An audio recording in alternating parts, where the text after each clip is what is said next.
Olá, amigos. Eu sou Luzimar Castro e estamos começando o Esporte em Debate. É um projeto do INTEC em parceria com as faculdades INTA e estamos hoje recebendo a visita do professor de Educação Física, o Lirial, que vai nos falar a respeito dessa modalidade de preparação, né? Mas, antecipando um pouco essa nossa conversa, que eu vou ter com o professor Lirial, vamos falar um pouco a respeito do Campeonato Brasileiro, que começou essa semana, esse fim de semana, em que tivemos 6 equipes vencedoras e os demais jogos em empate. Nós tivemos a vitória do Figueirense com o Náutico por 2-1, o Botafogo, que para mim foi o jogo mais interessante da rodada, essa vitória do Botafogo por 4-2 em cima do time do São Paulo. O Corinthians não segurou o Fluminense, perdeu por 1-0. O Internacional não tomou conhecimento do Curitiba, venceu por 2-0, enquanto que a Ponte Preta em casa perdeu para o Atlético Mineiro de 1-0. O Vasco foi que no jogo polêmico em que a participação da arbitragem influiu de uma certa forma no resultado do jogo, ganhou do Grêmio por 2-1 e o Grêmio teve um gol anulado, por sinal muito mal anulado. Isso é um assunto até que a gente vai conversar daqui a pouco com o nosso convidado, o professor Lirial, pelo árbitro central da partida. 1-1 foi entre Palmeiras e Portuguesa, Sport Recife e Flamengo. Esses aí empataram em 1-1. Os outros 2 jogos, dando sequência à competição, no caso Cruzeiro e Atlético de Goiás, Bahia e Santos, empataram em 0-0. Esse campeonato brasileiro, que na minha concepção é o campeonato mais extenso do mundo, ele reúne 20 equipes, no total de 38 rodadas, ou seja, cada equipe vai disputar 38 partidas, e a final do Campeonato Brasileiro será no dia 2 de dezembro desse ano. Então, professor Lirial, seja bem-vindo ao nosso programa. E numa maratona de jogos desse, que começou nesse fim de semana, eu acredito que as equipes terão que ter, acima de tudo, um preparo físico muito bom. Gostaria que você me falasse em relação a esse preparo físico, qual o preparo físico adequado para um jogador de futebol, até porque a gente entende que para cada modalidade esportiva existe uma preparação específica, né? Então, em relação ao futebol, qual seria, assim, as vantagens, as desvantagens, como o atleta deve entrar, que tipo de preparação? Antes de tudo, seja bem-vindo e fique à vontade. Obrigado, Luzimar. Obrigado a todos que estão assistindo aí. Perfeitamente.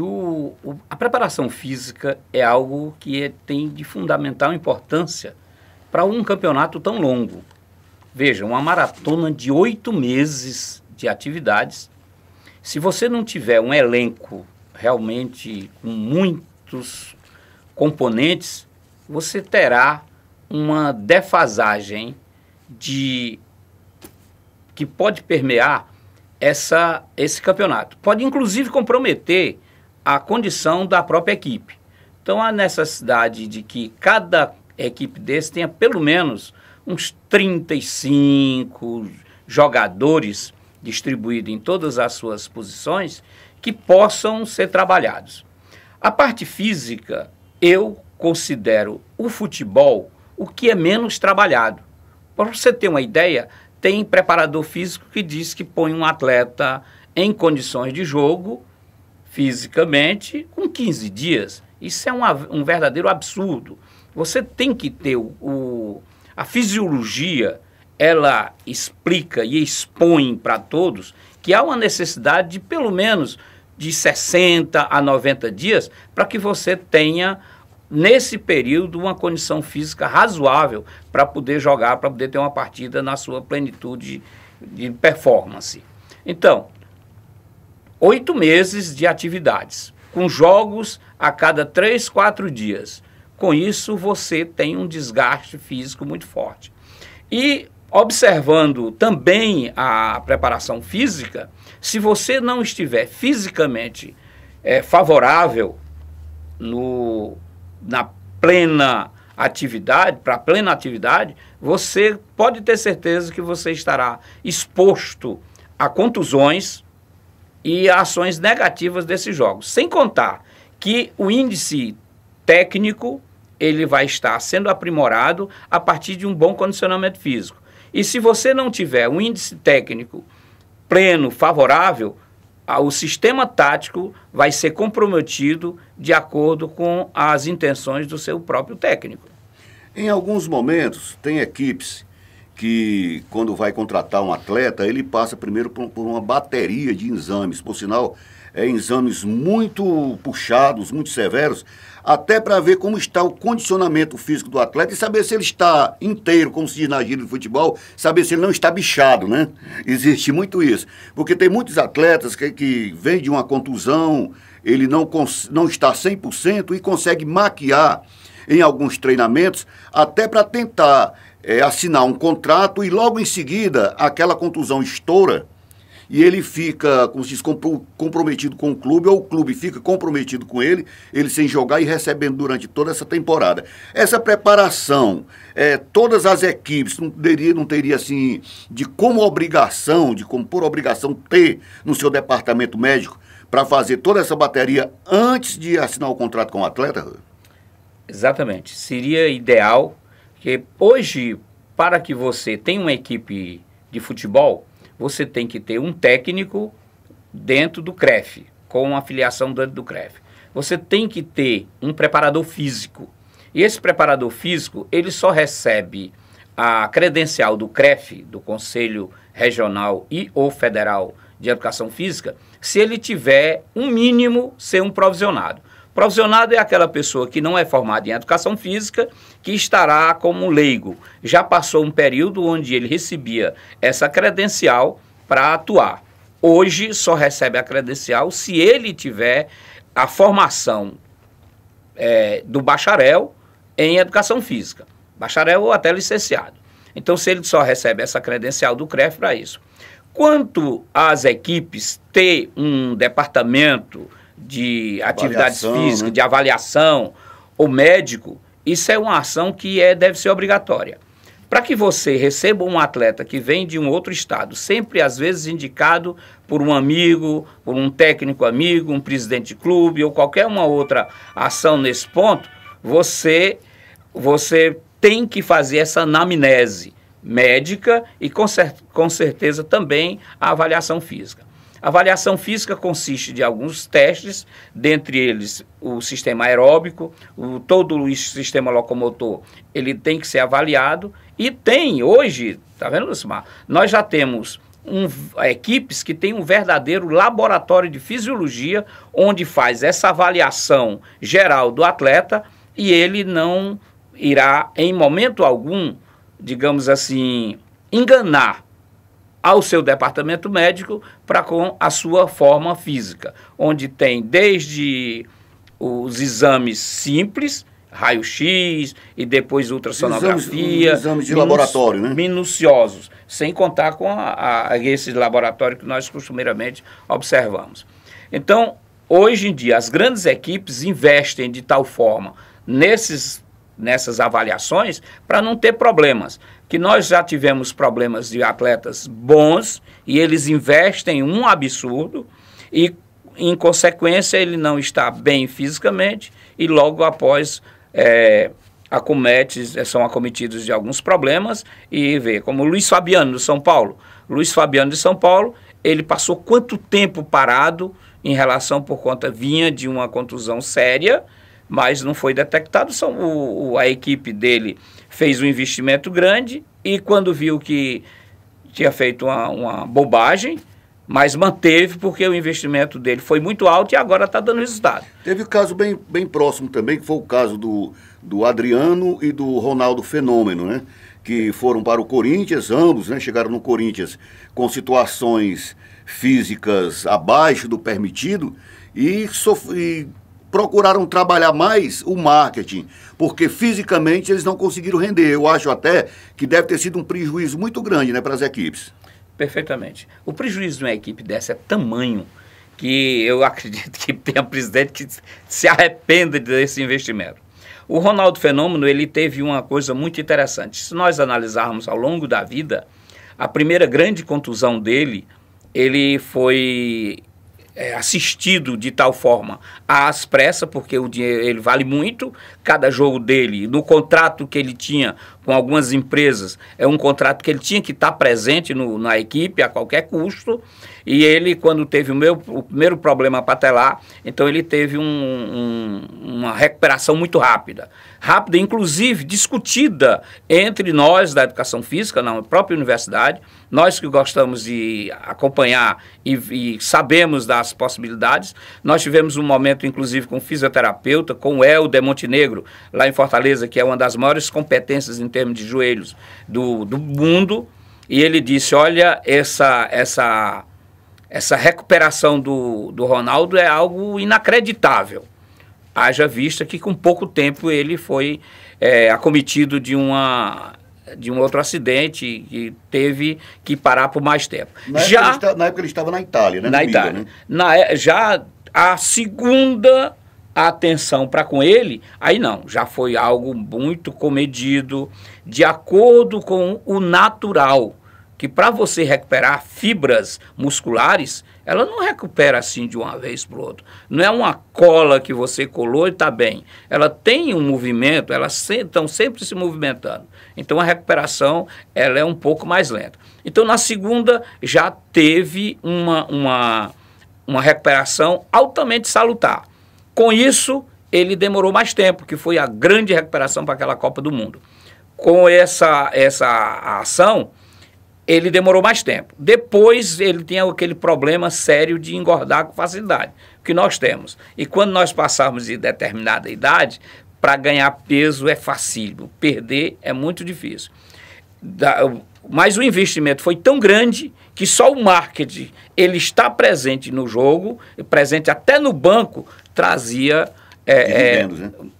Dividendos para a equipe. O nosso caro amigo Imperador, o Adriano, ele teve também uma contusão séria, mas ele tinha mais uma ação pessoal. Era mais um problema pessoal, que ele gosta de se divertir, gosta de passear, gosta de ter amigos, e aí saiu o prejuízo mais caro para ele, para o clube no caso. Mas são bem essas ações que nós temos que observar aqui dentro de um trabalho global de cada um que venha se recuperar. Em relação a uma Copa do Mundo, eu acredito que a avaliação é muito mais severa. Para você ter uma ideia, o Romário foi vetado numa Copa do Mundo por problemas físicos e ele não engoliu achava que tinha condição de disputar a Copa do Mundo. O Brasil foi campeão, até o Ronaldo foi o grande diferencial, né? Se eu não me engano, na Copa do Japão e Coreia, né? O Brasil foi campeão com os 2 gols do Ronaldo na final. E o Romário nem no banco foi, ele se tornou um comentarista de uma estação de TV. E ficou muito revoltado com isso. Então, é realmente muito severa essa avaliação para uma Copa do Mundo, né? Perfeito. Essas avaliações físicas na Copa do Mundo, eu lembro bem de um nosso saudoso Cláudio Coutinho, da Copa de 1970, ele era o preparador físico. Com a equipe daquela, não precisava técnico. Eu tenho esse pensamento, não precisava nem técnico, que era uma equipe por excelência, né, de todos aqueles jogadores que tinham lá. E o Cláudio Coutinho, ele fez a preparação física na base do sistema do Cooper, do Kennedy Cooper. Então foi um trabalho altamente aeróbico, que ainda está em uso, não será desuso, apesar de que algumas restrições nós, educadores físicos, temos para com ele, mas são perfeitamente contornáveis. Daí para cá, eles sempre teve um laboratório físico onde todos os jogadores passaram por esse laboratório. E interessante, na Copa de 70, vale lembrar que o que tinha a melhor performance física, dentre todos que estavam dentro de uma faixa de excelência, inclusive o Pelé, era o Brito. O Brito foi considerado a maior performance de todo aquele elenco. E era um dos mais velhos, né? E era um dos mais velhos. Ele tinha um poder físico fantástico. Vindo para agora, da época do Romário, o Romário é aquele jogador que ele tem uma presença de espírito, ele antevê as jogadas, a exemplo do Pelé. O Pelé dizem que ele antevia a jogada em segundos. O mesmo caso, o Romário, ele previa aonde poderia estar a bola em determinados momentos. E ele, com poucos passos, com poucos movimentos, ele considerava a possibilidade de gol muito salutar para ele. E como eles, teve outros vários de presenças em grandes áreas. Lamentavelmente, ele foi chamado somente em alguns outros momentos. Por exemplo, naquele jogo contra o Uruguai, ainda na classificação do Brasil, o cara chega e dá conta do recado de uma forma maravilhosa. Então, esse laboratório existente na Confederação Brasileira de Futebol, ele é um dos melhores do mundo. E os médicos que lá os assistem, eles têm uma competência maravilhosa. Quisera nós, mesmo com as equipes aparentemente amadoras, como é o caso aqui de Sobral, como é o caso do Ceará, pudesse ver com mais responsabilidade essas atitudes. Porque, às vezes, nós poderíamos ajudar as universidades ao longo de todo o Ceará.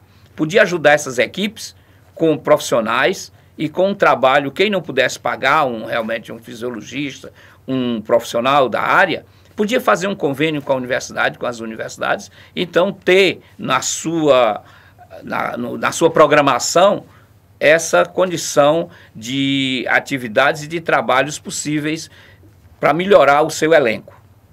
Mas muitas vezes, professor, existe o interesse do empresário em manter o atleta em atividade. Eu já vi situações em que havia uma contusão natural, um choque, e imediatamente um atleta entrava em campo sem o aquecimento, naquela ânsia de manter os 11 jogadores em campo e não perder espaço.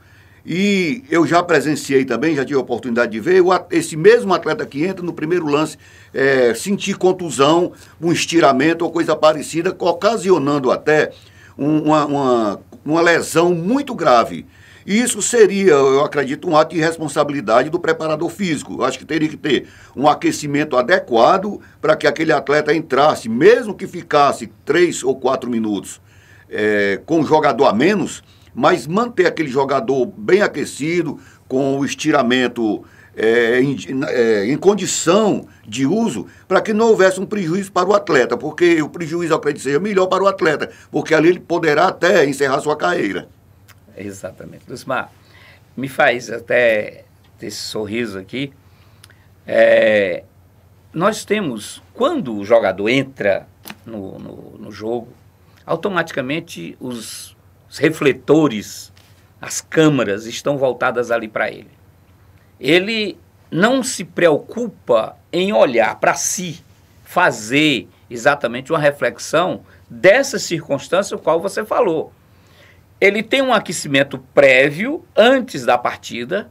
Esse aquecimento ele serve por demais para os que vão atuar, fazem aquele aquecimento, e depois eles param, ficam ali parados, e só entrando num dado momento, e às vezes não dá tempo nem um aquecimento, nem um alongamento para que ele venha entrar. Com isso, ao entrar, ele ele se lembra da sua condição física, se lembra da sua performance e vem a se lembrar desse aquecimento. E entra e num dado momento, para mostrar serviços, ele, digamos assim, provoca determinadas situações que pode ter um prejuízo grande, como você mencionou, uma luxação ou um estiramento, e com isso tem uma contusão mais séria. Mas nós devemos nos reportar ao anterior, algo que eu sempre questionei. Em se falando de preparação física, como é um esporte profissional, ele não tem o verdadeiro profissionalismo de cuidar de si próprio. Sempre os preparadores físicos dessas equipes menores não são formados em educação física, são alguém que põe lá. Às vezes até um auxiliar, né? Um auxiliar. Aquela pessoa que não deu certo como jogador.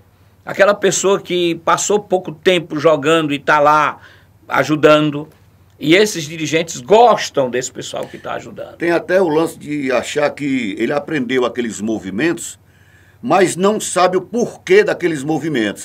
Aí chega numa equipe pequena dizendo que é um preparador físico. Exatamente. Né? Então, nós já observamos isso em várias vezes, em vários lugares, mas os dirigentes, eles preferem a ajuda do que o trabalho de um profissional. Com isso, o jogador de futebol, ele, claro que tem as exceções, tem as exceções, ele não olha para si e o período curto que ele tem como profissional e não cuida da sua preparação física. Então ele termina sendo preguiçoso. Estou usando esse termo, mas ele termina sendo preguiçoso porque ele poderia trabalhar muito mais a sua preparação física, haja vista que se ele não estiver bem fisicamente, consequentemente ele não vai render o que é necessário para a sua carreira que é curta. E eu lembro de exemplo, por exemplo, uma vez eu fui fazer um curso lá no Rio de Janeiro, em pleno período de férias dos atletas, estavam no mesmo estádio lá da Escola de Educação Física do Exército do Rio de Janeiro, o Roberto Dinamite e o Zico. Dois exemplos para o futebol brasileiro. Dois exemplos de como é que eles preparavam e se cuidavam. Enquanto todos estavam de folga, eles estavam cuidando da sua preparação física, do seu condicionamento físico. Daí, eles, todo dia, foi uma semana que eu passei lá, todo dia eles estavam lá, trabalhando a parte física, trabalhando a parte tática, treinando chutes, conversando entre si, apesar de grandes rivais, mas dois homens gentlemen, tanto Roberto Dinamite como o Zico. Eu sou um admirador daqueles dois rapazes que são maravilhosos, gente muito boa. Então eles já cuidavam disso. Qual foi a visão, o tempo, o período que eles ficaram ativos? Foram muito grandes. Outro também que mantinha um trabalho físico espetacular era o Júnior. O Júnior jogou futebol de areia até quantos anos? Né? Quase 40 anos, em torno de 40 anos, e com uma performance técnica maravilhosa, né? Dando show. Então, quando o atleta profissional começar a olhar para si e ver que o corpo dele é a grande ferramenta para o seu curto espaço profissional, ele vai ter esse aprimoramento. Ele vai ver esse aprimoramento. Tem um quarto atleta que, para mim, é o maior exemplo de todos eles. Ele esteve ali beirando os 40, 42 anos em atividade, o Mauro Galvão. Mauro Galvão, realmente. Para mim, foi o maior exemplo de atleta, porque tem um atleta e tem um jogador de futebol. Isso. O atleta é aquele que encara o esporte como uma profissão e cuida tecnicamente, fisicamente, dele em si, para que ele consiga render dentro de campo. Mauro Galvão, para mim, foi o maior exemplo de atleta, aliás, um dos maiores, porque você citou Zico, Roberto Dinamite, eu sou fã incondicional desses dois, trago de passagem o Pelé também, que até hoje tem a sua imagem imaculada, com certeza, mas esse outro quarto atleta, o Mauro Galvão, para mim, foi um dos atletas que fisicamente foi o maior exemplo de todos eles. E nós temos muitos atletas que cuidavam de si. Mesmo antes, você deve lembrar, eu menino, garoto, vendo Gildo jogar. Jogou no Ceará, né? Isso. Vendo Marciano, que jogou no Fortaleza. Vendo Lulinha, que também cuidava muito da sua condição física. Croinha era uma criatura que cuidava sempre, andava até de pés, inclusive lá para o PC, ele andava, eu morava ali próximo, ele morava perto de onde nós estávamos, ele sempre andava. Então aqui no Ceará nós tínhamos, se nós puxarmos aqui, até aqui Sobral, nós tivemos alguns atletas que tiveram um cuidado físico, apesar de não ter, digamos assim, muita estrutura, né? Mas ele tinha um cuidado. Por exemplo, eu sou um admirador daquele Barrote.